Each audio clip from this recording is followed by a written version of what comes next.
در سال 2017 یک شرکت جدید به نام ایکسنور وارد دنیای تکنولوژی شد و یه فناوری خیلی عجیب و جدیدی داشت و اونم این بودش که میتونست هوش مصنوعی رو روی گوشی‌ها اجرا کنه بدون اینکه از اینترنت استفاده کنه.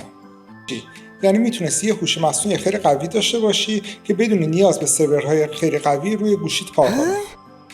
تصور کن یه تیم کوچیک پر از نابغه‌هایی که سالها روی یک ایده انقلابی کار کردن توی یک دفتر کوچیک با لپتاپ‌های ساده بدون سرمایه‌های میلیاردی، ولی با یک تکنولوژی که میتونه همه چیز رو تغییر بده.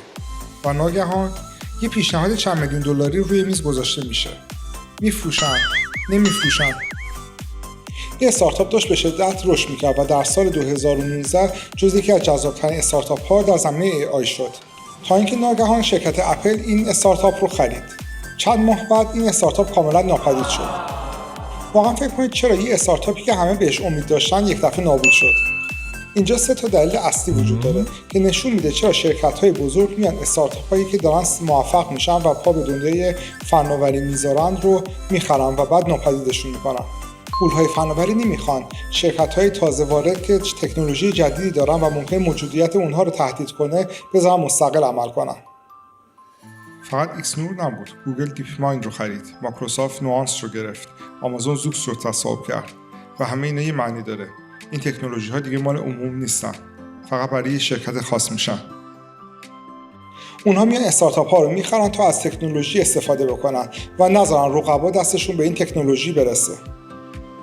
وقتی یه استارتاپ بیاد آینده صنعت رو تغییر بده، شرکت‌های بزرگ سریع وارد عمل میشن تا بازار رو تحت کنترل خودشون نگه دارن.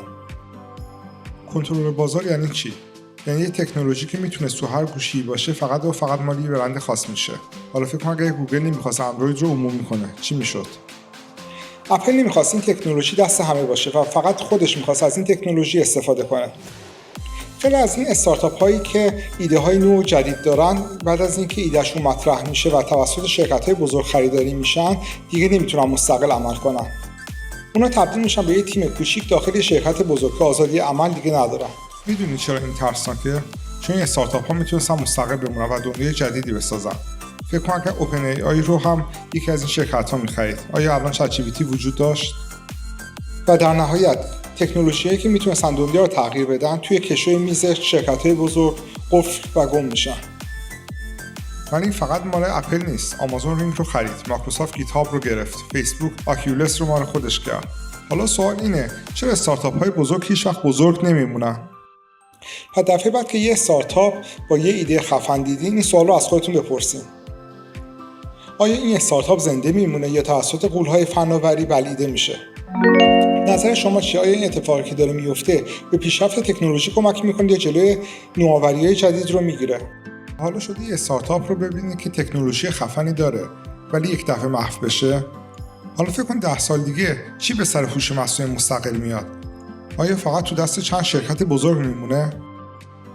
اگر از این سبک ویدیوها خوشتون میاد حتما لایک و سابسکرایب کنید تا ویدیوهای بعدی رو از دست ندید. ممنون که تماشا کردین. تا ویدیوهای بعدی مراقب خودتون باشین.